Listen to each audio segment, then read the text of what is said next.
యేసు రక్తమే జయం పరిచర్య ప్రైజ్ ద లార్డ్. మే 1వ తేదీ 2024.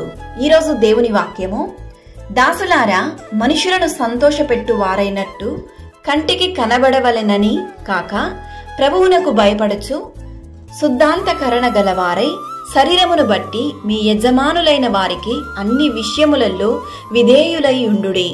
కొలొస్సీయులకు రాసిన పత్రిక 3వ అధ్యాయం 22వ వాక్యము. అవును క్రీస్తునందు ప్రియులారా, మనలో చాలా మంది మనుషులకు ప్రీతిగా కనబడాలని, మనుషులు మెచ్చుకోవాలని, వారిని సంతోషపెట్టాలని ప్రయత్నిస్తారు.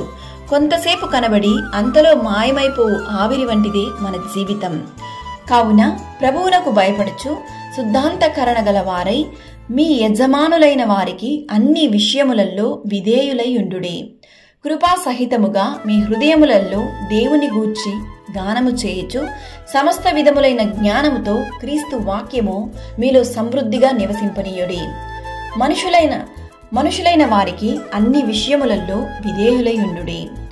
మనుషులు పైరూపాన్ని చూస్తారు, కానీ దేవుడు హృదయ అంతరంగాన్ని ఎరిగి ఉన్నాడు. కావున ఈ వాక్యం వింటున్న ప్రియ సహోదరి సహోదరులారా, మీరు నీతిగాను, యథార్థంగాను, పరిశుద్ధంగాను, నిజాయితీగాను, దేవునికి ప్రియమైన బిడ్డగాను జీవించాలి. శుద్ధాంతకరణ అనగా మనలో ఉన్న చెడు తలంపులు, దురలవాట్లు, మలినాలను యేసయ్య రక్తం ద్వారా శుద్ధీకరించడం.